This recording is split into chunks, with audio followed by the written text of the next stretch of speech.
C'est parti pour un QCM de 10 questions sur le thème des fonctions. Alors ces 10 questions, elles ont été tirées des sujets de bac de 2022. C'est assez en vogue en ce moment, mais ces QCM sont sans justification. Alors pour ceux qui se réjouiraient, eh bien non, ce n'est pas un cadeau. Au contraire, ça a été l'exercice le plus raté du bac 2022, parce que si vous vous trompez, vous avez zéro.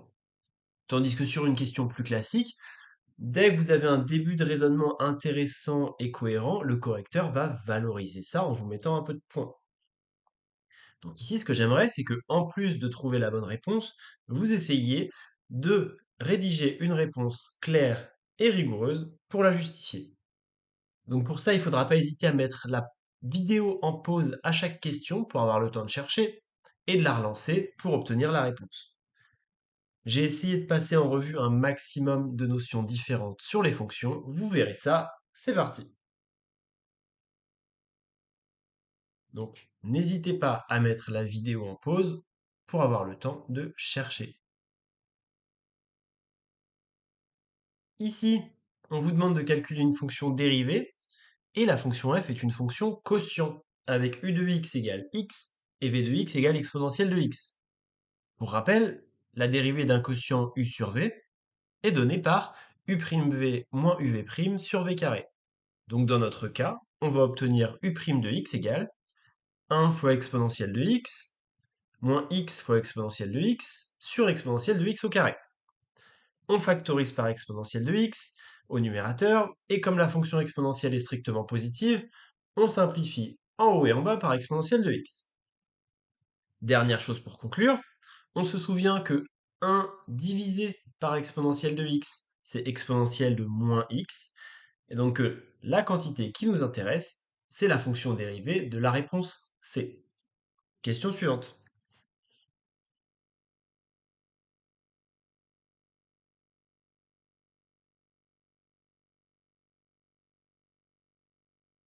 Un petit calcul de limite avec des formes indéterminées pour vous embêter. Donc au numérateur, exponentielle de x plus 1 en plus l'infini, ça va tendre vers plus l'infini. Exponentielle de x moins 1 au dénominateur, ça va tendre aussi vers plus l'infini. L'infini divisé par l'infini, forme indéterminée. Alors déjà, on peut deviner la réponse quand même assez facilement. Parce que quand x va tendre vers plus l'infini, exponentielle de x va prendre des valeurs gigantesques. Donc que vous ayez plus 1 ou moins 1 n'aura qu'un impact minime. Et donc cette quantité risque de tendre vers 1. Alors maintenant, comment est-ce qu'on fait pour le démontrer? Eh bien, la méthode qui fonctionne quasiment tout le temps en terminale, c'est de factoriser au numérateur et au dénominateur par le terme de plus haut degré. Ou à défaut, par le terme dominant, celui qui va imposer le comportement en plus l'infini. Et donc ici, le coefficient dominant au numérateur, c'est exponentielle de x, et même chose au dénominateur. Donc on va factoriser en haut et en bas par exponentielle de x. Et une fois simplifié, vous vous retrouvez avec une quantité dans laquelle il n'y a plus la moindre forme indéterminée. Alors il faut encore rédiger rigoureusement le résultat final de cette limite. Donc pour ça, on rappelle que exponentielle de x en plus l'infini, ça tend vers plus l'infini. Donc que par quotient de limite, 1 divisé par exponentielle de x va tendre vers 0. Par somme de limites, 1 plus 1 sur exponentielle de x, c'est 1 moins 1 sur exponentielle de x, vont tous les deux tendre vers 1 quand x tend vers plus l'infini. Et donc par quotient de limite, notre quantité de départ va bien tendre vers 1 en plus l'infini. Question suivante.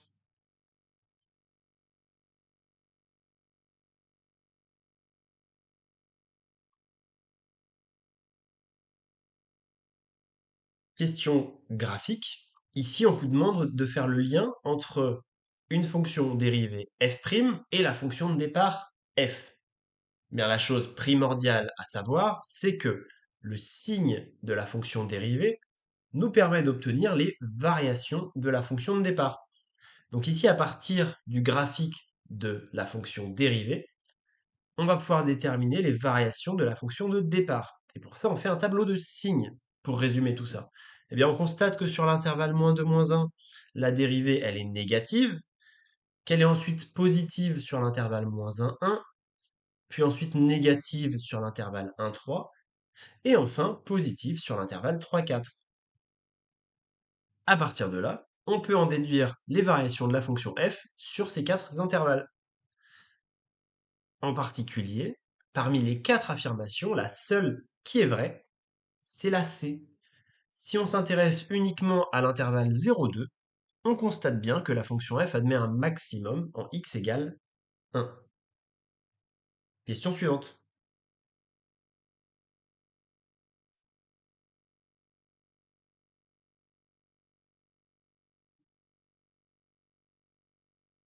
Ici, on vous demande de déterminer une asymptote. Alors, pour avoir une intuition déjà du résultat, on peut tracer la courbe de f à la calculatrice, c'est celle qui est en rouge, et on peut conjecturer que la droite horizontale d'équation y égale -2 semble être une asymptote horizontale ACF en plus l'infini et en moins l'infini. Et pour démontrer ce résultat, il faut effectuer un calcul de limite. Par exemple, la limite en plus l'infini de f de x. Alors ça revient à calculer la limite quand x tend vers plus l'infini de moins 2x au carré plus 3x moins 1 divisé par x au carré plus 1. Ça, c'est une forme indéterminée. Mais on est dans un cas bien particulier, le cas d'une fonction rationnelle, c'est-à-dire un polynôme divisé par un autre polynôme. Eh bien, on sait que la limite en l'infini d'une fonction rationnelle, eh bien, pour la déterminer, on ne peut que garder les coefficients de plus haut degré au numérateur et au dénominateur. Donc au numérateur, c'est moins 2x carré, au dénominateur, c'est x carré, et donc on peut garder uniquement ces deux-là pour déterminer la limite en plus l'infini de f de x. Alors après avoir simplifié, il nous reste uniquement moins 2, qui ne dépend plus de x. Donc on a bien prouvé que CF admet une asymptote horizontale d'équation y égale -2 en plus l'infini. C'est aussi le cas en moins l'infini, mais ici, il suffisait de le démontrer pour l'un des deux. Question suivante.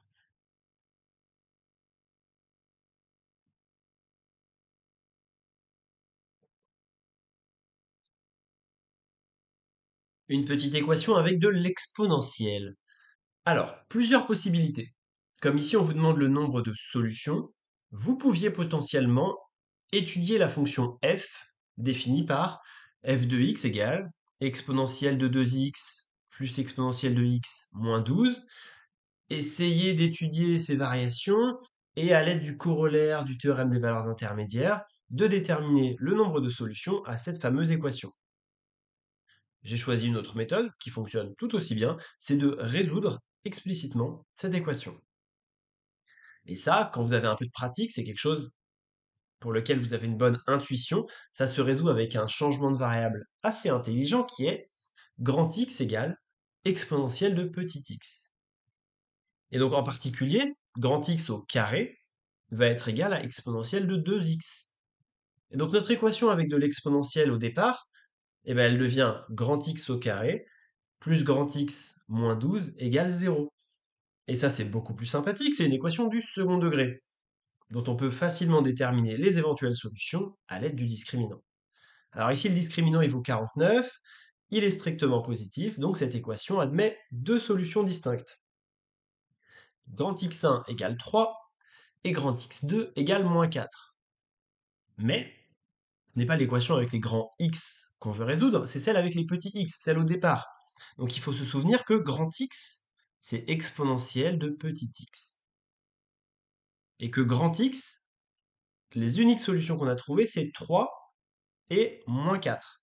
Alors problème est que si grand X égale -4, bah, l'équation -4 égale exponentielle de petit x, bah, elle n'admettra pas de solution réelle. Donc, à l'aide de ce grand x2 égale -4, on n'arrive pas à trouver de solution pour notre équation de départ. Par contre, pour la deuxième, grand x1 égale 3, bah, c'est équivalent à ce que exponentielle de petit x1 soit égale à 3, et en appliquant la fonction logarithme des deux côtés de l'égalité, on obtient petit x1 égale ln de 3. Et donc on vient de déterminer la seule et unique solution de notre équation de départ. Petit x1 égale ln de 3. Et donc, notre équation de départ n'admet qu'une seule solution réelle. Question suivante.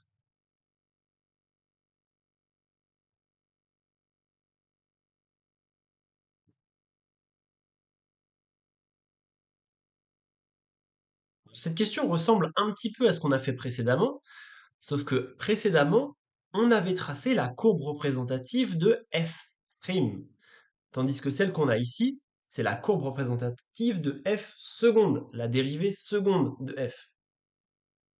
Et donc, il faut que vous arriviez à vous souvenir quel est le lien entre la dérivée seconde f'' et la fonction de départ f. Et bien ça, c'est le signe de la dérivée seconde qui va permettre de déterminer la convexité de la fonction f de départ. Donc, on va effectuer un tableau de signes de la fonction f seconde. On constate qu'elle est d'abord positive sur l'intervalle moins l'infini moins 1, puis négative sur l'intervalle moins 1, 2, et enfin positive sur l'intervalle 2 plus l'infini. Donc ma fonction f de départ va être d'abord convexe, puis ensuite concave, et enfin convexe à nouveau. Et parmi les quatre affirmations, la seule qui est vraie, c'est l'affirmation C, qui nous dit que f est bien convexe sur l'intervalle moins l'infini moins 1, et sur l'intervalle 2 plus l'infini. Question suivante.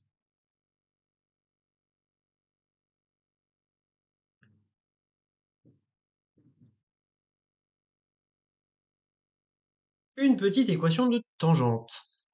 Ici, on s'intéresse à la tangente à la courbe représentative de f au point d'abscisse 1. Donc une équation de cette tangente, ça va être y égale f' de 1 fois x moins 1 plus f de 1. Ne nous reste plus qu'à déterminer les valeurs de f de 1 et de f' de 1, et on pourra conclure. Alors f de 1, c'est assez rapide, je remplace x par 1, je me souviens que ln de 1 est égal à 0, et j'en déduis que f de 1 est égal à moins 3.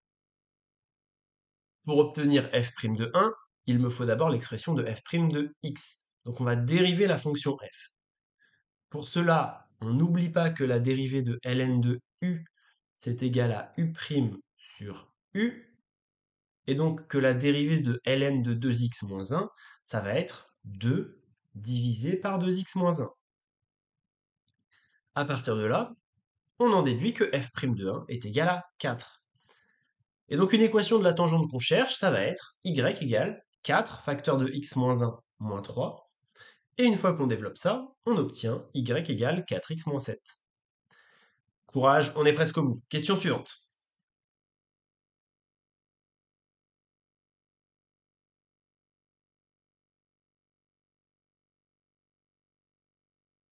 Un peu de calcul avec la fonction exponentielle. Donc là, il faut que vous maîtrisiez vos formules sur le bout des doigts et y aller lentement mais sûrement pour se rapprocher d'un des quatre résultats proposés.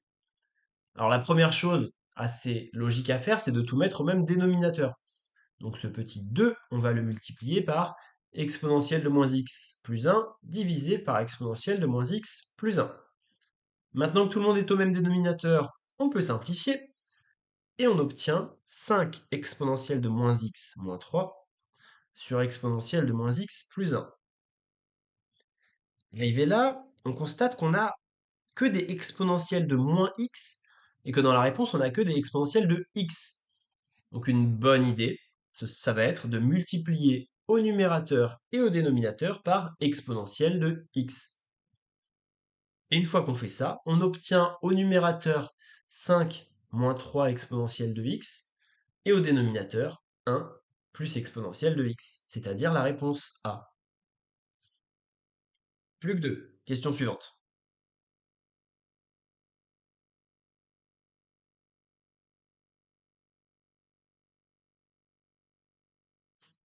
Petite recherche de primitives. Alors ça encore, comme toutes les autres, c'est une question que vous devez être capable de faire sans les propositions. Mais ici, comme il y en a, on ne va pas se gêner pour les utiliser. Alors la primitive qu'on recherche, elle doit vérifier grand f de 0 égale 1. Et bien on constate que pour la fonction petit a et petit b, On n'a même pas grand F de 0 est égal à 1. Donc elle, on ne s'en occupe plus. Par contre, pour les fonctions petit c et petit d, c'est le cas. Et donc pour les départager, rien de plus simple.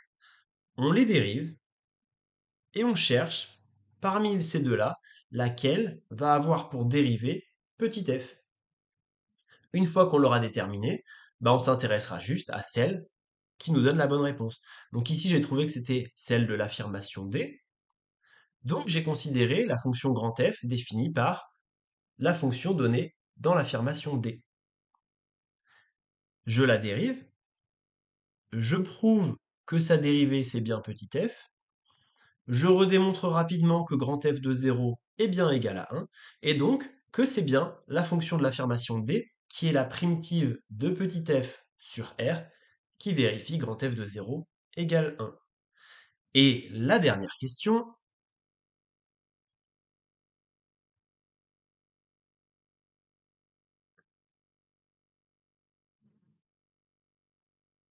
encore une petite question graphique. Ici, on a la courbe représentative de la fonction dérivée, f'. Et on s'intéresse à une tangente. La tangente à la courbe C au point d'abscisse 0. Et bien graphiquement, on constate que f' de 0 est égal à 1. Et f' de 0, c'est exactement le coefficient directeur de cette fameuse tangente t. Donc je sais que la pente de ma tangente au point d'abscisse 0 va être égale à 1. Rappelons que deux droites non verticales sont parallèles si et seulement si elles ont le même coefficient directeur. Donc parmi les quatre propositions, on cherche laquelle va avoir un coefficient directeur égal à 1. Et bien parmi les quatre, il n'y en a qu'une seule, c'est la première, la droite d'équation y égale x. Quel marathon! Alors, combien auriez-vous eu?